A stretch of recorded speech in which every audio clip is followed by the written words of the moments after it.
Thank you for joining the conversation. Time now for us to dig into the papers. Today we have three of them, and we are joined by educationist Sefam Lord Mensah, who is our guest. Sefam, a very good morning to you. Thank you for joining us. Good morning, good morning. Happy New Year. Happy New Year. It's a great pleasure having you. Interestingly, we've been talking about a number of focal areas in our country in recent times. We've spoken about the economy and the financial state of the country. We've spoken about education, agriculture. I'd just like to find out from you, since you're an educationist, when you reflect on 2022, when you look at where we are from basic to tertiary education, when you reflect on free SHS and how implementation is panning out from feeding to everything else, what do you make of our educational system, and what would you like to see in 2023? So I will first of all want to say that we have come a long way. Right. In the sense that a lot has been done, and you notice that we are going through lots of reforms in our educational system. I remember 2017, when we started discussions on the pre-tertiary curriculum framework, which was launched in 2018. There were extensive discussions whether it's an old thing in a new bottle or something like that. But going back, I could speak to the fact that there have been some sort of consistencies when it comes to the reforms in terms of education. The free SHS, the teacher licensing, the standardization, as in the standardized tests, the TVET, and every other thing, and the support or the accountability issues that have been established to support schools and other things. And the challenges, yes, of course, free SHS is going through challenges, but we can speak of some of the things that have been done in terms of infrastructure. In as much as we have deficits, there have been efforts made to make sure that it reduces those challenges when it comes to access. Our access has increased, but all these things come with quality of education. And it boils down to the fact that if you want to talk about quality, if you want to talk about access, then it means funding of education becomes a priority. And yes, all countries are having issues when it comes to funding education. So how do we position ourselves or put ourselves in such a way that moving forward, we would not rely solely on the government or tax students so much to pay for these services, because education is a right.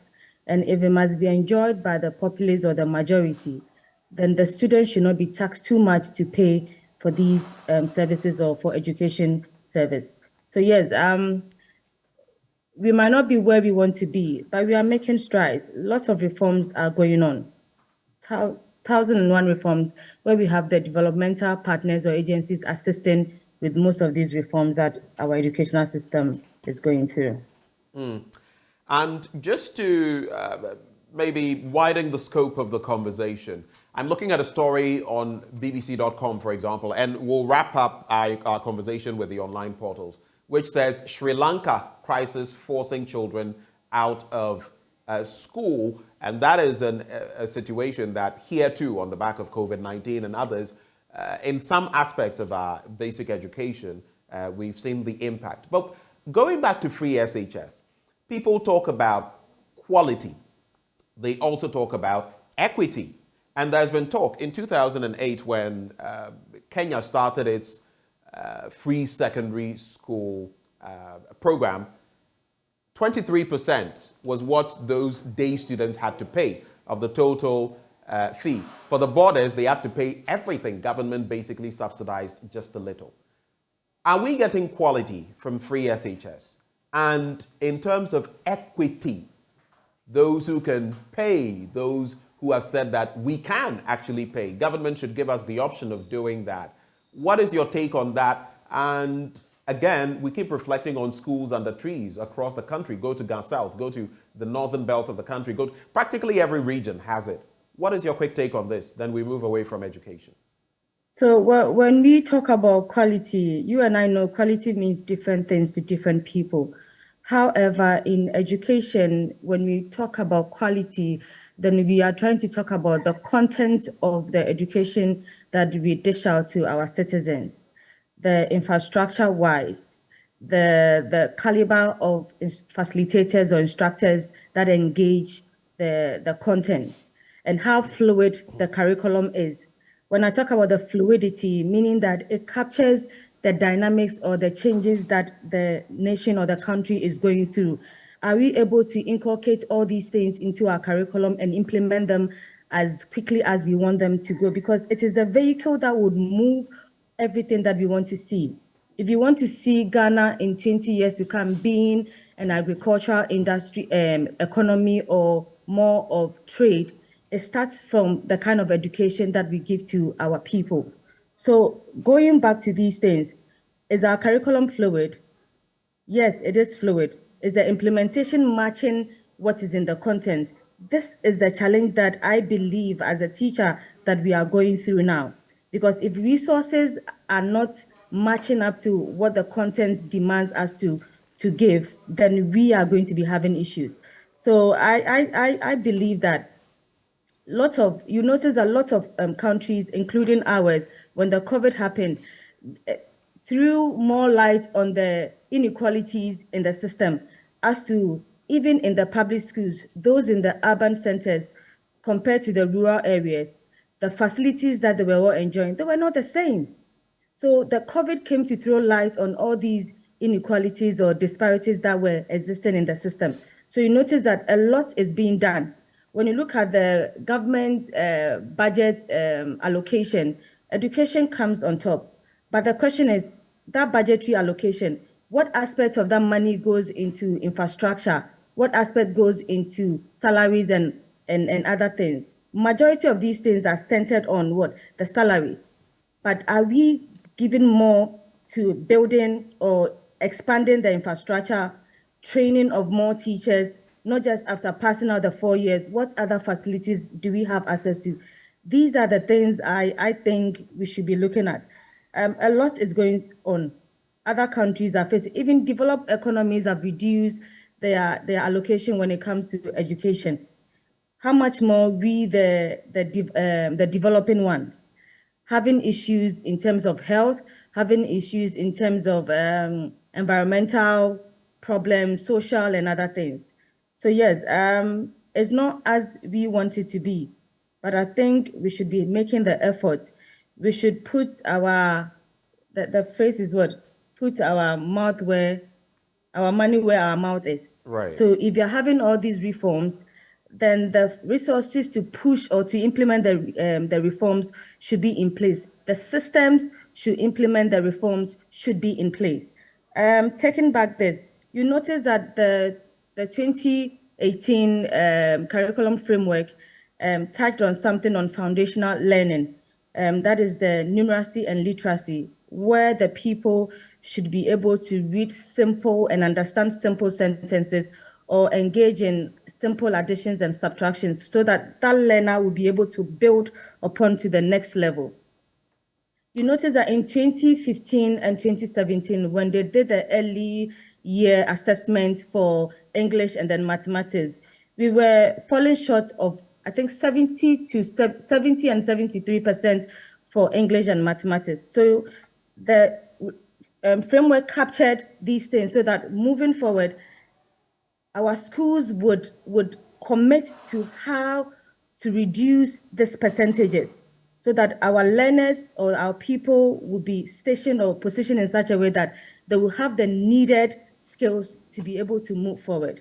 So these things, I think that when we look back and assess where we are, we can push forward by putting all these things in place. I don't know whether I am making sense from that angle. You are perfectly. Just the final bit, I wouldn't have posed another question, but you speak about the budget of the education ministry being the biggest and all of that. But is it sufficient? You talk about what it goes into, payments and all of that. how much more do you feel we should be committing to this? I don't mean hardcore sums of money, but how much more do you feel we should be committing to education in our country? So if the percentage we are committing to education is going to sustaining salaries and other aspects of education is running short of it, then I think a lot more needs to be committed to it. However, you and I know that government is not talking alone about education. We have other sectors that also need assistance. So, when the massification of education came through, it was to allow the private person to get involved in educational provision. How best looking forward, how innovative can we be that we can look at other avenues of funding education? We cannot talk about quality if you're having funding issues when it comes to education. So government alone cannot put this burden on themselves, on them. We are having to deal with, the effect of what? Illegal mining. We are having to deal with the effect of COVID. We are having to deal with other issues. We are having to deal with sustainable development and all these issues. So yes, can we look at other innovative means to fund education? How best can we motivate the private person to invest in education? What kind of courses are we to run at our tertiary institutions for the private person to get attracted to say, okay, let me give out this amount of money to this university so that the student that they are churning out will come to our side, attachment, go back to the classrooms, implement the things they are learning so that we are all pushing an agenda. If you want to be an agric sustained country 20 years to come, then our curriculum has to be fluid, our funding has to be channeled into that angle, and our facilitators have to be re-educated or retooled to understand that this is the way forward, and we can't do things in not having any sort of connection to all the activities that we are doing. We should all be speaking the same language, moving towards the same direction. Well, let's get into the papers now. Later, we'll reflect on some other matters, and some of them will come up, including Galamsey. The Daily Graphic this morning, UG freshers battle accommodation challenges, and I'm sure you know of the situation and the increase in user fees by about 15%. In the case of the University of Ghana, it's said to be over 15%. That has raised quite a storm. There have been complaints. We've heard from the NUGS president at the university. Professor Awandare has come in to also respond from that angle, saying that they are not doing anything illegal. And if the student body, any student body thinks there's any illegality, they can go to court. Take them to court. Yes, that story is on page 16. Overcoming economic challenges, eschew extreme partisanship. Two statesmen advise nation. The two are Seth Tekpe, a former Minister of Finance, and Sam Okujato, a veteran legal practitioner and member of the Council of State. Let's take a look at that story. So two statesmen have called on citizens to eschew extreme partisan politics and support the government to turn the economy around. While a veteran legal practitioner and member of the Council of State, Sam Okujato, urged citizens to remain hopeful and do their bit to support the government to help turn the economy around for the better this year, a former Minister of Finance, Seth Tekpe, has called on the citizenry not to allow partisan politics to divide them to the extent of hindering development. Messrs. Okujato and Tekpe were speaking in separate exclusive interviews with the Daily Graphic. There's also on page 20, Apiate reconstruction, 31% done. That story is on page 20. Let me take a little bit of that and then I'll allow you to come in and share your thoughts on these stories. So work on the first phase of the Apiate Reconstruction and Development Project is 31% complete and will be ready for use by the end of June this year. As we say, by June, dear. The first phase of the project, which is the core component of the work, involves the reconstruction of 124 housing units. Out of that number, 106 units are under construction, with some at foundation and others at the lintel level. This came to light when the Minister of Lands and Natural Resources, Samuel Abu-Jinapor, paid a working visit to the project site yesterday. So just to cap off, Mr. Jinapor said he was happy that the funds that had been mobilized from members of the public were being put to good use. He stressed that the government was determined to get value for money for the project. So you have a few stories to react to. UG freshers battling accommodation challenges, eschew extreme partisanship in overcoming economic challenges, and Apiate reconstruction, 31% done. Let's start from there. So with the UG accommodation issue, year in and year out, every admission section, UG has been experiencing these accommodation challenges. So I keep asking myself, why won't the story be different this time around? It would be the same, because can we speak to the fact that maybe a year ago to now, have there been any investment in terms of infrastructure, accommodation, or hostels on campus for the students to be able to access these things? Imagine a fresher walking to campus for the first time. Some people have not even been to Accra before.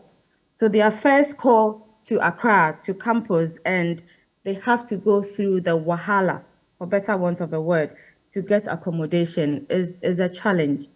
I'm not saying, and it's becoming worrying. It's worrisome in the sense that we keep going back to the same thing over again. Can we look at it from a different angle, that they stop doing the same thing over and over again and begin to invest more in infrastructure? I believe they have land that if they decide to invest in accommodation, it would alleviate these challenges. So I get your point. Pardon my interjection. The University of Ghana has swathes of land going all the way to Atomic. And it's exactly, huge. And some are even encroaching on these properties. That is true, but the point people are encroaching on the properties. I mean, it extends to the university hospital and all of that, the Legon hospital and all of that. But the point is, developing this land is also cost intensive. That is part of the problem, isn't it? In the past, UG is sort of like a quasi-autonomous entity. And in the past, requests for funding and all of that have not necessarily panned out from government. And I'm not talking about this specific administration. Government in, government out. You also heard of that judgment debt issue some time back. If we had lost, that would have been a lot of loss to the University of Ghana and to the state. So it's a cost matter, isn't it? It is a cost matter, but if you are investing into such infrastructure, it's a risk you are taking. You have made your projections. I don't think you just walk in and start developing. You make your projections as to if you are going for a loan, how many years would it take you to recoup the money back? What are you supposed to do? Let me speak to what I know of UCC, the superannuation. I have stayed in that particular facility before. It is huge. Where did they get the money from to invest in such huge edifice? Can University of Ghana toe the same line since they have the land? How best can they use something like that to their benefit so that year in, year out, when the freshers come on campus, they will not be going through these challenges? That is where I am looking at it from. I'm not saying UCC is all sorted when it comes to the accommodation, but I don't think the situation is the same as UG. Not to mention that, of course, the population that will be coming to UG will be bigger than what will go to UCC. However, I think that efforts should be made moving forward, how best they can invest in infrastructure, accommodation. They have the land. What is stopping them from investing in such things? They have capable men in finance that would give them projections, give them plans, investment plans for them to build and recoup their money either 2010 or 15 years to come. So I think that is where we should be going. They should be looking at investing in infrastructure so that it can alleviate these issues when the freshers come to campus. Because it's not a site you can take a visit to campus right now and you notice what is going on. And I'm here, my husband, calls upon calls for accommodation, for this, for that. Not that he's an estate person or whatever, but so long as he works there, you get people coming in to make calls for help. Can he say he wouldn't help?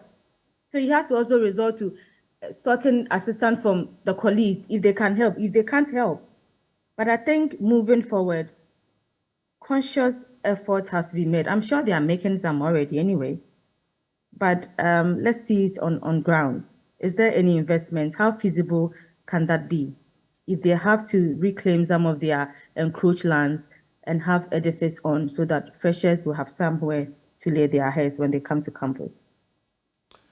Let's get into another story here on page 21, focusing on business. Additional tax ban, domestic revenues to rise, disposable income to drop. Of course, we know that with inflation, as of November, which reflected in December at 50.3%, disposable income will drop. With what is going on with the debt exchange and all of that, people are affected, again, on the back of an expected IMF program and all of that, and with the hikes in the policy rate. We also know that some banks, at least I know for some, have hiked their interest rates, which means that people who are on facilities have to pay more than they were ordinarily paying before all of this chaos came through.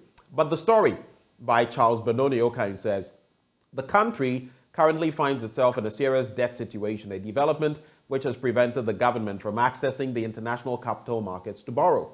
Among other things, the present situation has triggered a number of actions by the government as part of efforts to increase its domestic revenue mobilization efforts in an attempt to bridge the revenue gap. In the 2023 Budget and Government Economic Program, the Minister of Finance announced the introduction of an additional income tax band of 35% for specified income levels for resident individuals. This will introduce a new top marginal rate, tax rate of 35% above the current rate of 30% on chargeable monthly income exceeding 20,000 Ghana cedis for resident individuals. And mind you, VAT has gone up. Just the other day, a few days ago, I have a friend who works in Burkina Faso. Interestingly, he prefers to work there in a country that has had a coup. But he's been working there for years, by the way. And he comes to town every 2 or 3 years. So he invited me out for lunch. And when we were done, I just took a look at the bill. He paid, though. But I took a look at the bill, and the taxes horrified me. The taxes horrified me. On a meal, if you look at the amount we paid for the meal and the tax component, Stefan, your thoughts?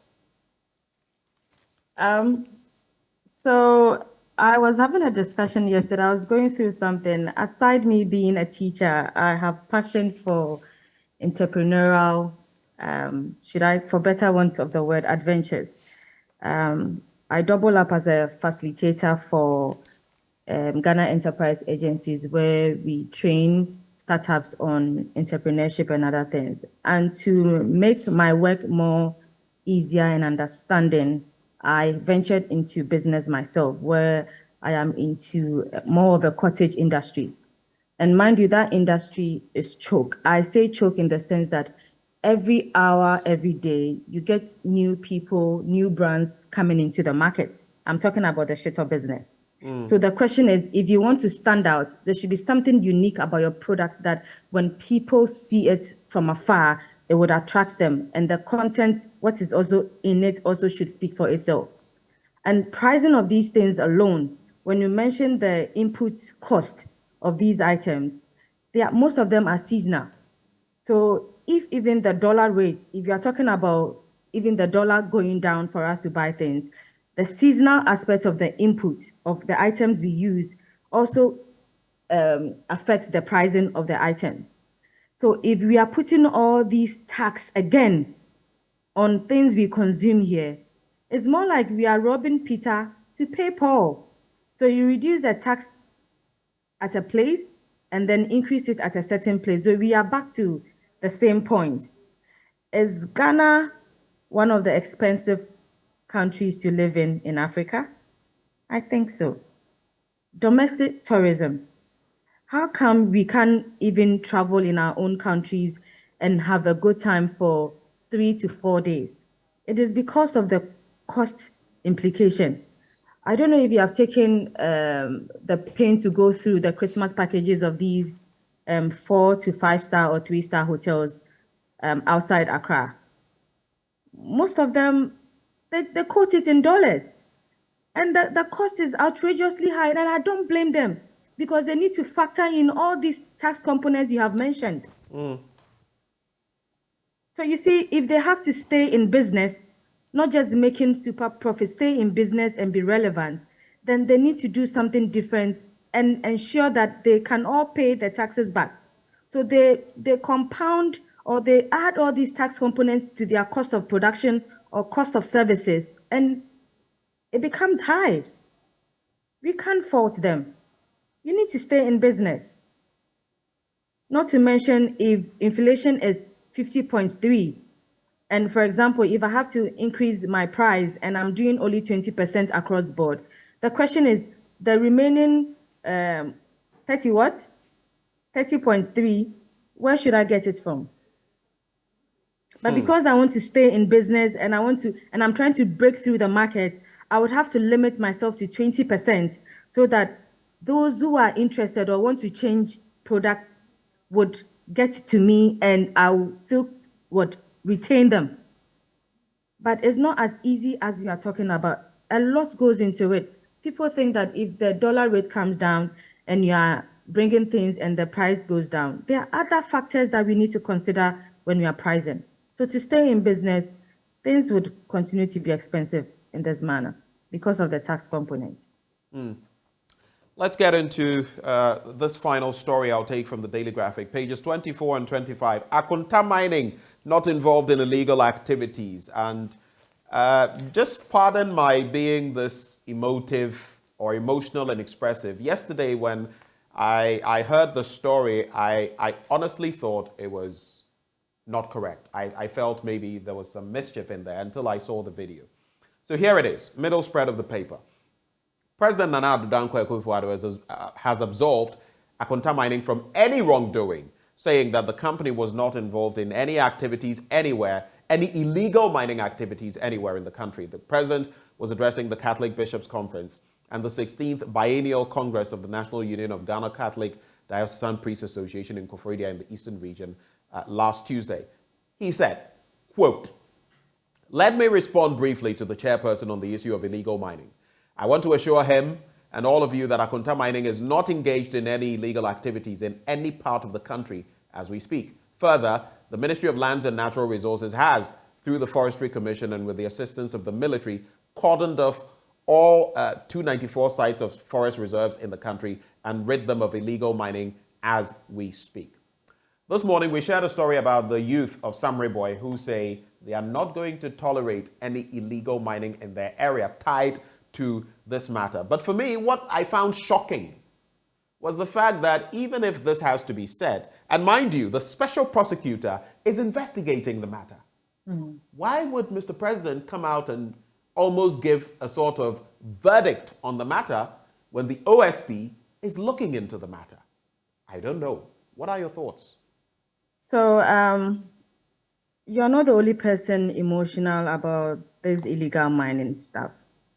I'm saying this because last week we took a trip outside Accra, and any bridge you cross from the western part to the eastern and central, you notice that the color of the water is as brown as anything you can imagine. And you wonder the communities within that encroachment, the question you ask yourself, so how do they fend for themselves when it comes to water usage? Then it goes all the way to where we had to branch.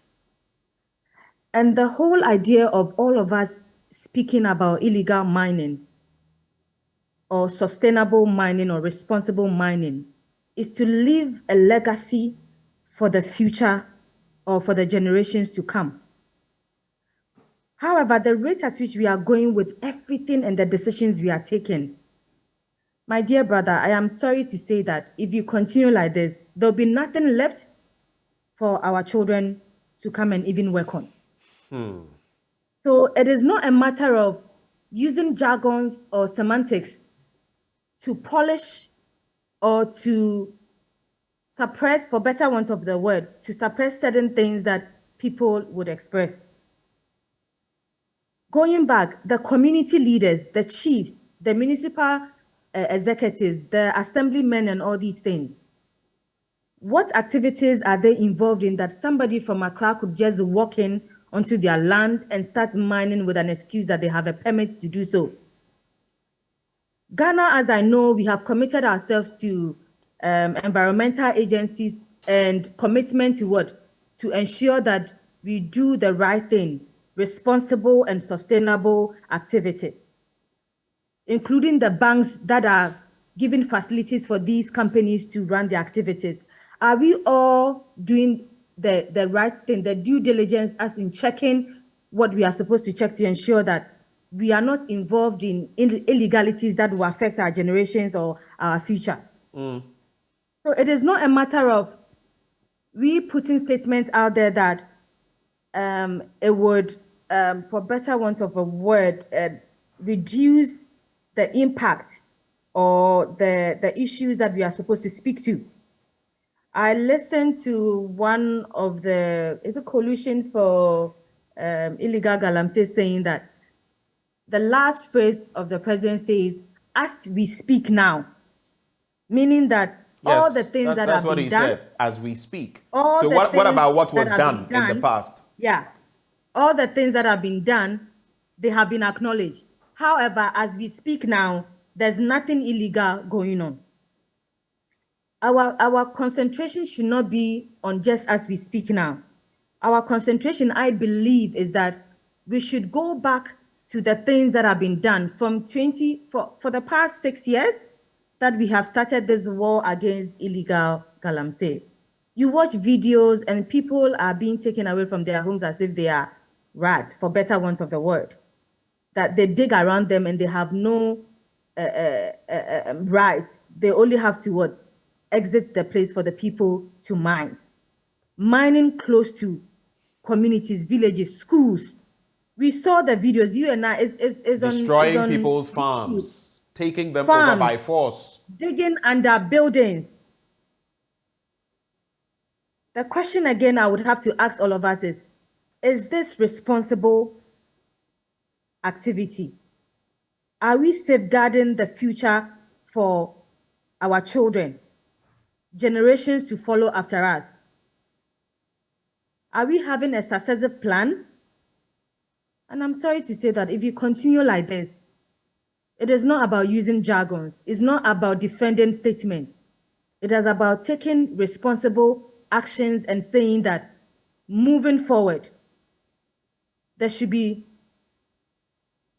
certain things that should be criminalized, that when you farm or dig around water banks or you do certain things to endanger the environment, if you have to go to court or if you have to be imprisoned, if your properties have to be seized, it must be done. But you don't put policies in place to stop the locals from engaging, and yet somebody from somewhere will get into the community and start mining and doing the same thing that you are stopping the locals. Do you think they will listen to you? They will not. So my take is we should be looking out for responsible and sustainable environmental activities for the benefit of our future.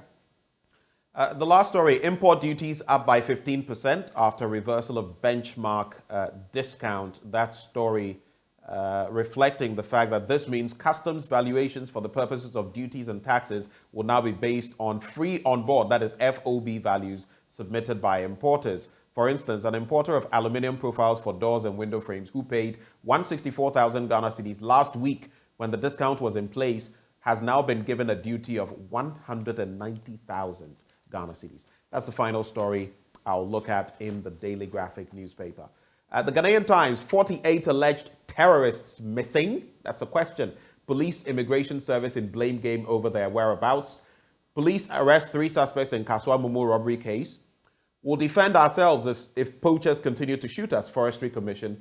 And OSP conducts investigations, prosecutes corruption-related offenses by institutions and individuals. Let's do that sole story on page 12 of the paper. So, confusion has erupted over the whereabouts of 48 foreigners who were arrested in connection with alleged terrorism and other fraudulent acts in September last year. While the police claimed the suspects were handed over to the Ghana Immigration Service in the Ejisu municipality to deal with them, the latter insists the police handled the matter.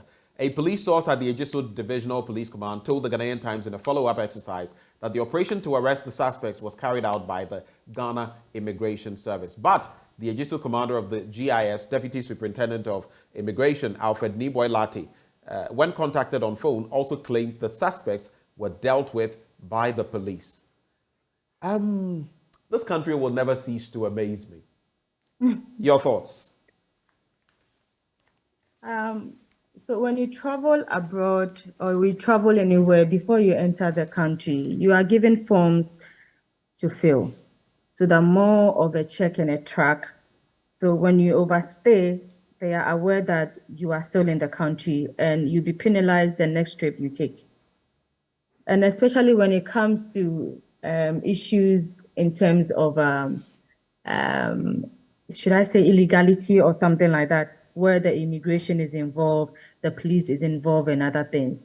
If people are being, should I use the word reprimanded or have issues to handle, I'm sure there should be the priority of the police in the sense that where they go, where they eat, where they sleep, who they are with, which region they are, should be of concern to whoever is responsible for these people. So to come back and say that they have escaped to where? Are they out of Ghana? Where did they pass? How did it happen? Is there any paper trail to the activities? How come they were able to exit? To which country? To which area? I'm sure moving forward, we have resources and facilities enough in our system in terms of security that if you really want to trace activities or the whereabouts of these people, wouldn't be an issue. So I think we should engage these facilities or avenues or strategies to find where these people are. Because if they are about terror issues and they have been let loose and you don't know what they are planning next, then it's worrying. So it's something that we should look into more. Daily Guide, NSS suspends Ashanti regional boss. He's been given a 2-month suspension. Let's just take a quick look at that story. I'll also look at the Airbus issue. So the Ashanti Regional Director of the National Service Scheme, Alex Opoku-Mensah, I'm sure you listened to the tape and heard all the furore of the nurses about it. He has been suspended for 2 months without salary for verbally assaulting a nurse at the Manshak Government Hospital in Kumasi last year. I would like to find out from you, is this punitive enough? You know, I listened to the whole thing and I felt like puking. Not just because he is a public officer, but the way he addresses the young lady. And you would notice the young lady, the nurse, even when he, together with his daughter, the doctor, are throwing taunts at her and all of that, really restrains herself. I found that interesting. A young person, yet someone in the capacity, and again, I say this without fear or favor, some people in public office don't deserve to be there. Their temperament. In the United States, in 1991 or so, the American coach, football coach, male team, kicked his wife. 24, I mean, they are celebrating their 24th or 25th anniversary. That issue has been brought up. Imagine. And here, we can have someone do something like this. I'm not saying necessarily he should be thrown out or something, but I just get the feeling that a lot of these public officers, they feel once they are there, they are over and above everybody. When the nurse said that she also has a father who is also someone, he was like, oh, papa and why? You know, those kinds of things. Such things irk my spirit. Any quick reflections on that? But maybe let me just add, OSP tackles £5 million Airbus scandal and the infamous Airbus bribery scandal, which was linked to a top government official one, if you recall, in the erstwhile Mahama-led NDC administration, has been named by the Office of the Special Prosecutor as one of the cases still under investigation. The OSP, in a half-year report ending December 2022, revealed it was yet to unpack the bribery scheme operated by Airbus, in which the UK's Serious Fraud Office and the United States authorities quoted at least £5 million as payment of kickbacks to a top Ghanaian official through an intermediary who is a close relative of, quote, a high-ranking elected Ghanaian government official. Would you like to see some finality to this matter? And again, what do you think about the NSS Ashanti Regional Director's issue?